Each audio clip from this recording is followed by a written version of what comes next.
I am going to be now, without much ado, going to be handing over the mic to a very, very illustrious person who has been a friend of mine, and we have been speakers in the past, several forums in the past, Joy Chakraborty, who is the Chief Operating Officer of Hinduja Hospital and who has been spearheading the hospital operations with vast experience and responsible expertise, is now going to be sharing his thoughts in his opening brief remarks, followed by the other eminent speakers, and then we'll have a question answer session to be followed.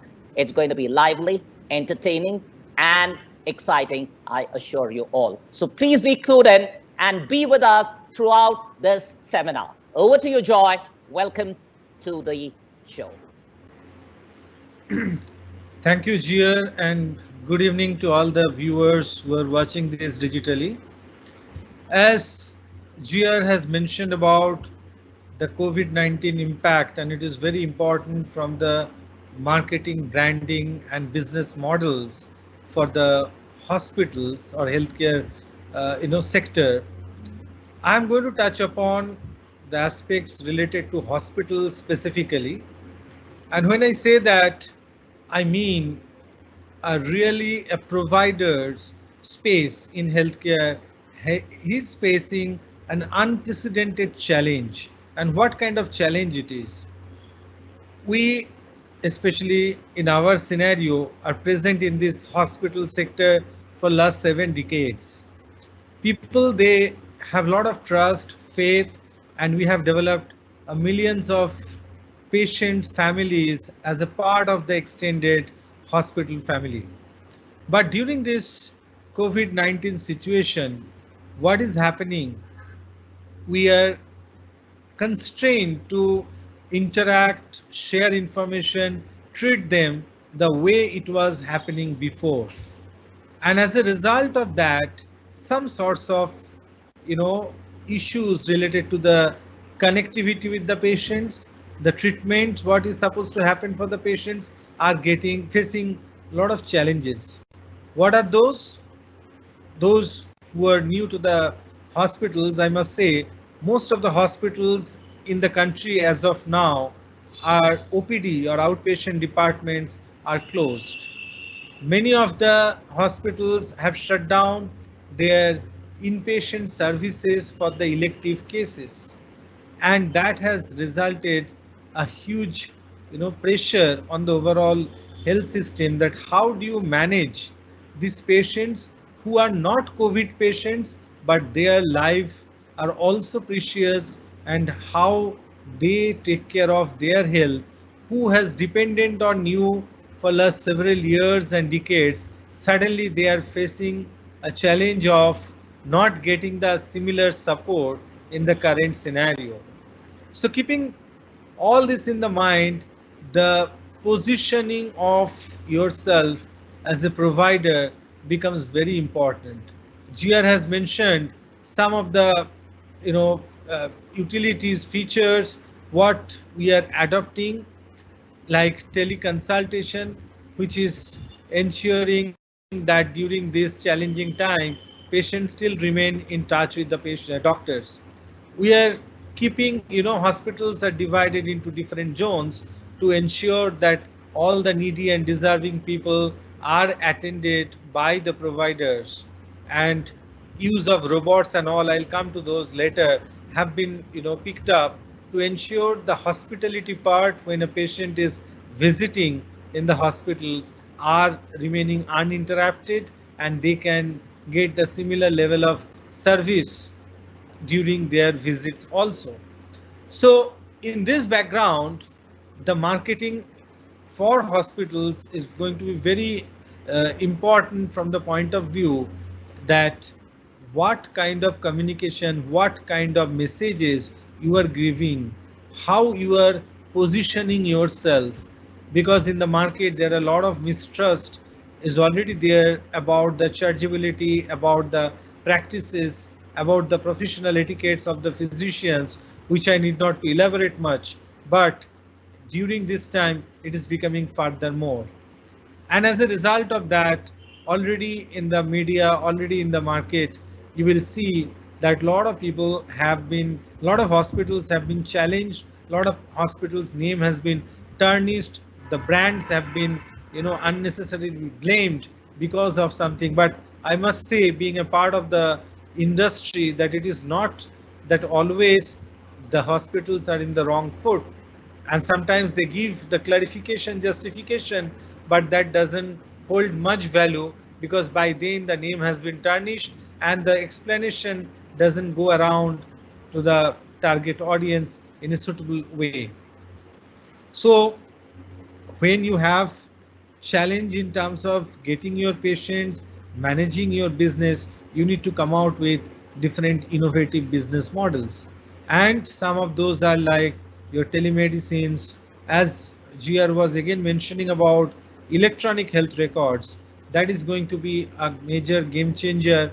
I am sure, though India is very late adopter of the same, but the way Western world has taken into consideration, when we take this through electronic medical records and disease management, some of these techniques will help us to keep our patients who are chronic patients like diabetes or hypertension to be away from the hospital, but still we can manage their problems in a better way.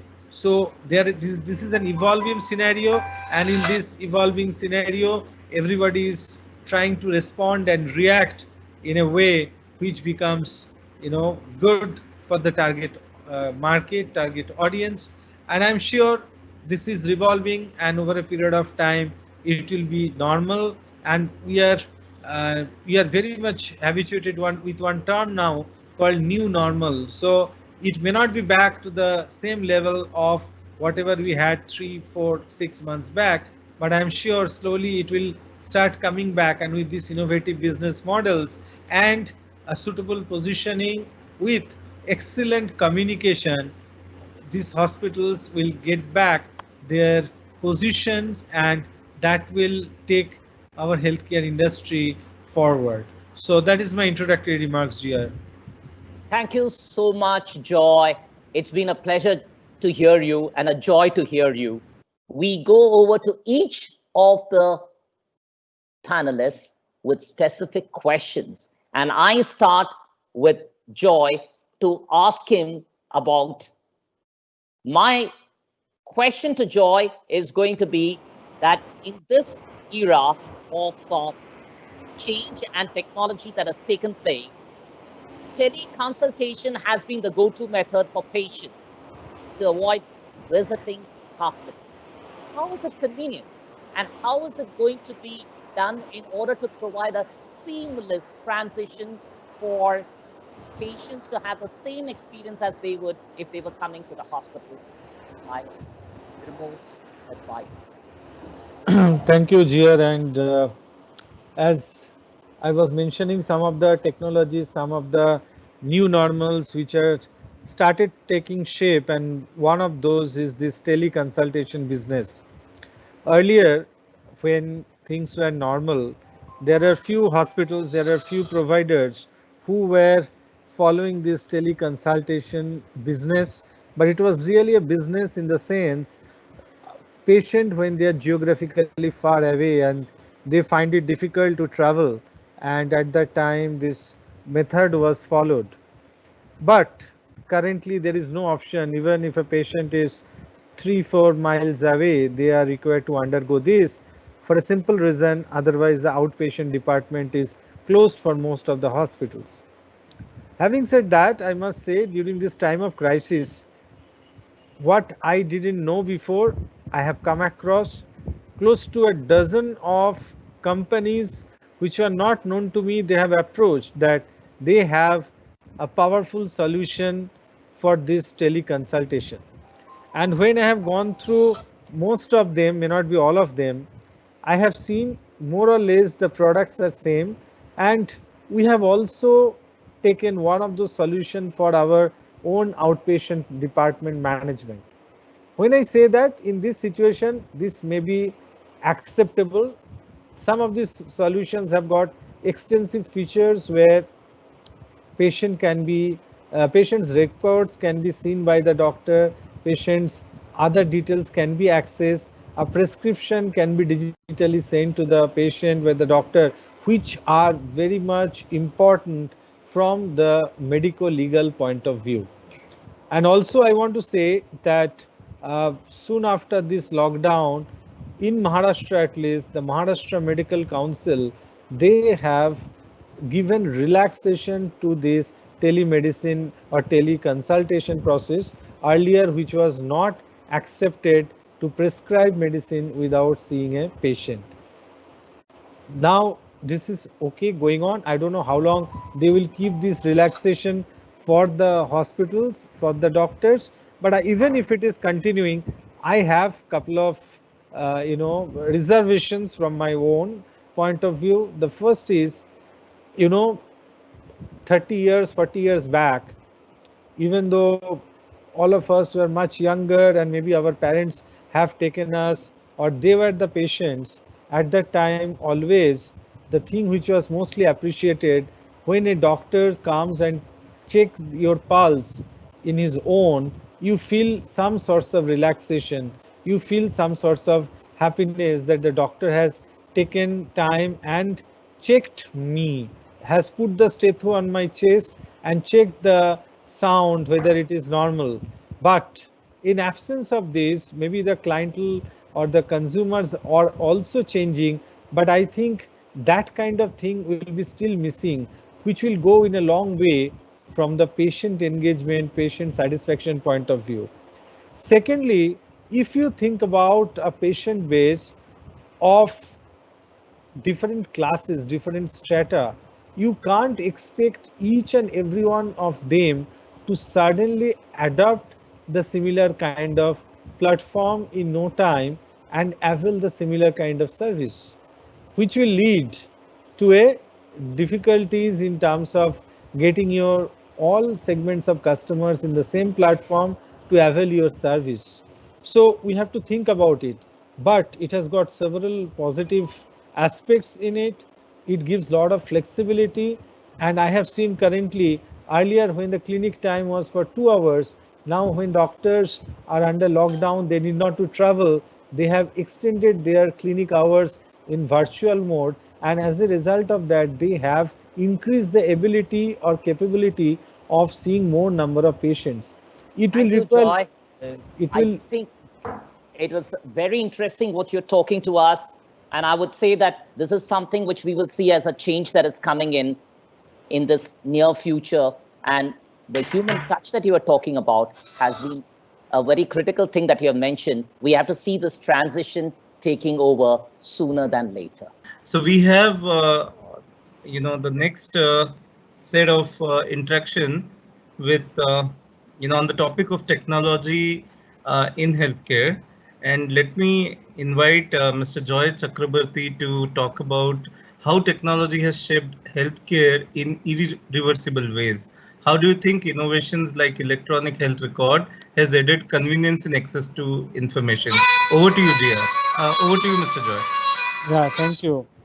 So Jia, techno the technology has definitely contributed in a big way. So long, so far, we have heard that clinical technology was leading the clinical care models, but I can tell you the non-medical areas, whether it is in some of the cases I heard about AI, some of the applications we have adopted in our own hospital, that has driven the diagnostics part of it very significantly.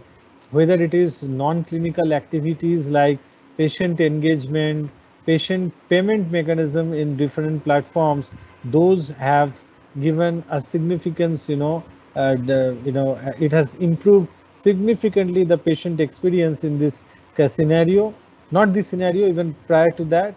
But when you talk specifically about the EMR, I want to tell you this EMR has not been adopted in India in such an extent what is needed, especially for after considering the size of the population what we have.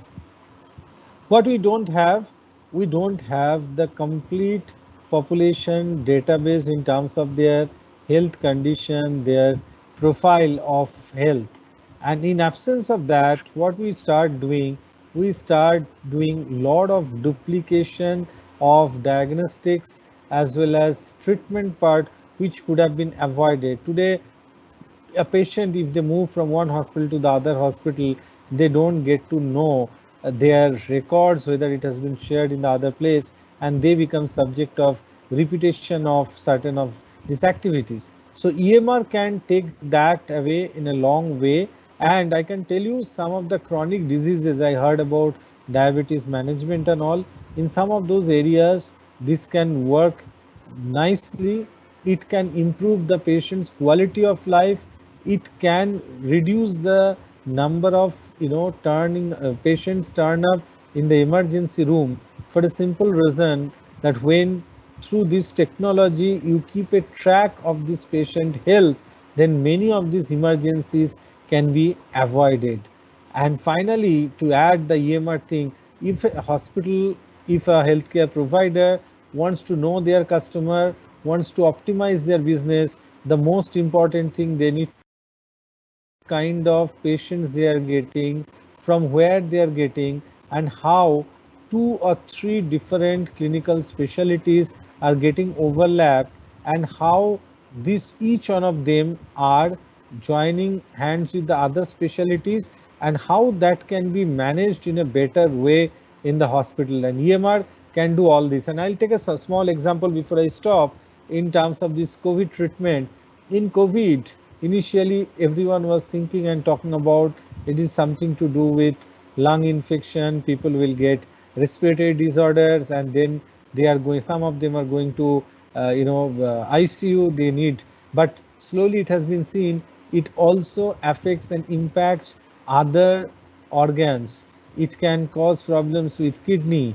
It can happen to a patient who had a prior disease or prior something else as a diagnosis. So when there is a presence of EMR can give seamlessly the information to the care provider about the prior ailments, about the prior disease condition, as well as can manage the present condition significantly. So that's all from my end, and I'm sure this EMR will come up in a significant way in our country also.